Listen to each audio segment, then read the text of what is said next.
देखिए अपन मैक्सवेल के समीकरण जान रहे थे, उसमें सेकंड जो इक्वेशन थी वो ये थी। सेकंड इक्वेशन मैंने लिखी थी close integration B vector dot d A vector is equal to 0। ये सेकंड इक्वेशन थी। ये जो सेकंड इक्वेशन थी इसे ही अपन कहते हैं स्थिर चुंबकत्व में गाउस का नियम, यानी जिसको अपन पहले भी पढ़ चुके हैं। तो इसके अपन ये लाइन लिख सकते हैं कि इसे स्थिर चुंबकत्व में गाउस का नियम कहते हैं। इसे स्थिर चुंबकत्व में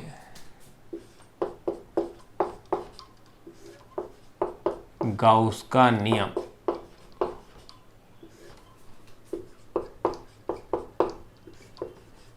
कहते हैं। इसके अनुसार देखो, इसके अनुसार में ये नियम क्या कहता है? ये नियम कहता है कि किसी बंद पृष्ठ से गुजरने वाला चुंबकीय फ्लक्स क्या होता है? शून्य होता है।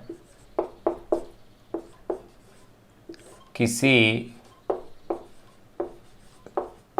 बंद पृष्ठ से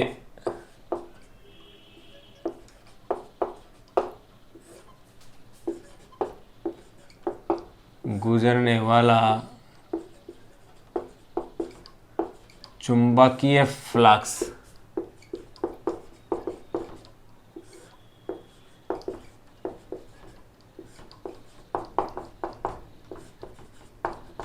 शून्य होता है। ये लीजिए, ये अपन ने दो इक्वेशन जान ली है। तीसरी जो इक्वेशन है वो ये है कि क्लोज इंटीग्रेशन ई vector dot d l vector, याद करो ये किसके इक्वल आ रहा था? ये प्रेरित विद्युत वाहक बल के इक्वल आया था।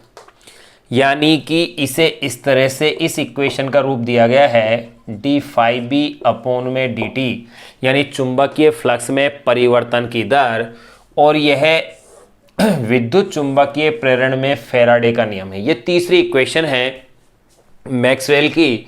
तो अपन क्या देख रहे हैं कि तीनों चारों जो इक्वेशन होंगी वो विद्युत और चुंबक का परस्पर रिलेशन बता रही हैं कि आपस में किस तरह से जुड़ी हुई हैं। तो number third equation, E vector dot d l vector close integration is equal to d phi B upon में डी टी, इसे विद्युत चुंबकीय प्रेरण का फैराडे का नियम कहते हैं। इसे विद्युत चुंबकीय प्रेरण, इसे विद्युत चुंबकीय प्रेरण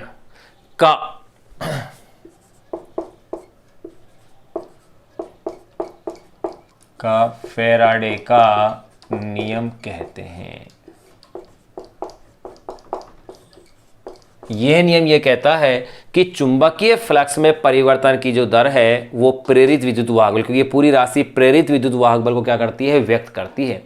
यानी यूं कह सकते हैं विद्युत क्षेत्र उत्पन्न करती है।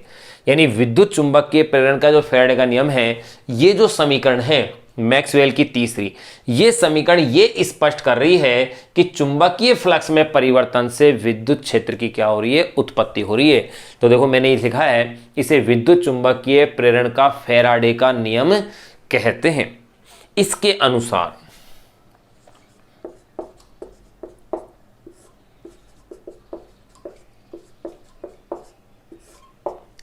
अनुसार देखिए क्या तथ्य अपने पास आता है कि एक परिवर्ती चुंबकीय क्षेत्र द्वारा विद्युत क्षेत्र उत्पन्न होता है। एक परिवर्ती चुंबकीय क्षेत्र द्वारा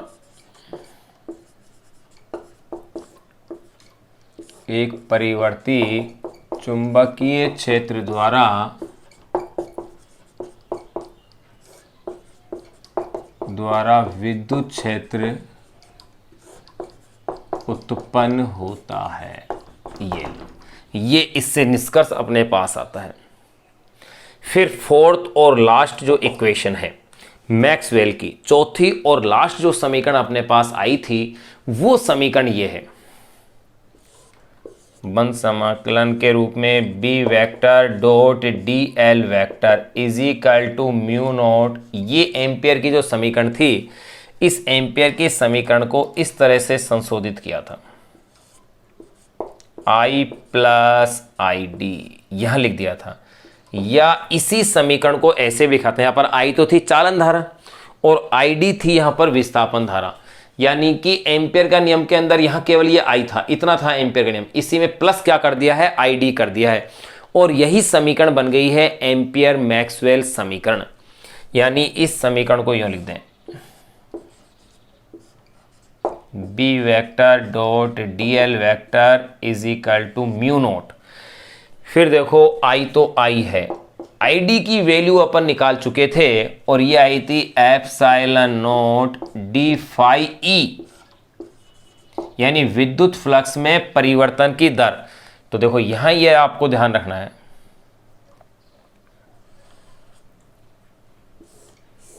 ये मैक्सवेल की चौथी समीकरण यानी एम्पियर के नियम का कैसा है, संशोधित रूप है। तो यूं कह सकते हैं इसे एम्पियर मैक्सवेल नियम कहते हैं, इसे एम्पियर मैक्सवेल नियम कहते हैं, इस समीकरण को ही। और यह समीकरण क्या कहती है कि चालन धारा ही नहीं, विस्थापन धारा भी चुंबकीय क्षेत्र उत्पन्न करने में क्या है, सक्षम है। तो अपन ये कह सकते हैं इसे एम्पियर मैक्सवेल नियम कहते हैं, जो कि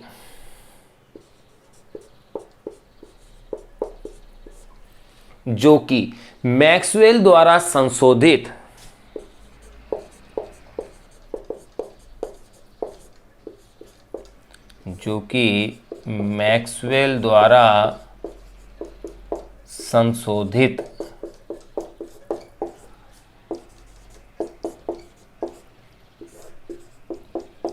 संशोधित एम्पियर का नियम है, जो कि मैक्सवेल द्वारा संशोधित किया है एम्पियर का नियम है।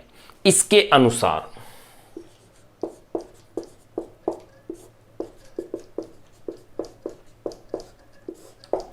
क्या स्पष्ट हो रहा है वो देखिए। ये समीकरण ये कहती है कि न केवल चालन धारा,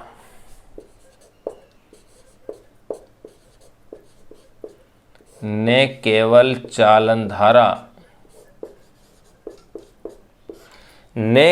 चालन धारा बल्कि परिवर्ती विद्युत फ्लक्स,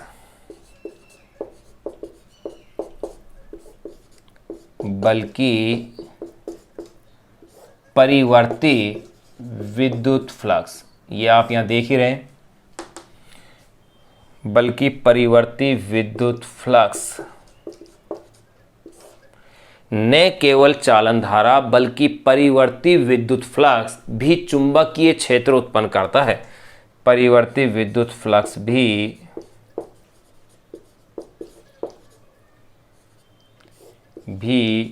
चुंबकीय क्षेत्र उत्पन्न करता है।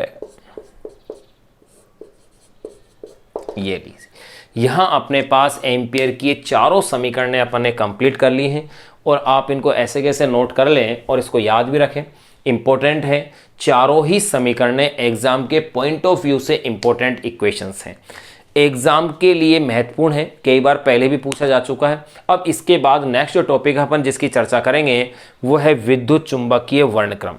विद्युत चुंबकीय वर्णक्रम यानी विद्युत चुंबकीय तरंगों को उनकी आवृत्ति या तरंग दैर्ध्य के अनुसार जब अपन उन्हें एक निश्चित अनुक्रम में व्यवस्थित करते हैं तो ये निश्चित जो व्यवस्था क्रम अपन को प्राप्त होगा, इसे ही कहा जाएगा विद्युत चुंबकीय वर्णक्रम।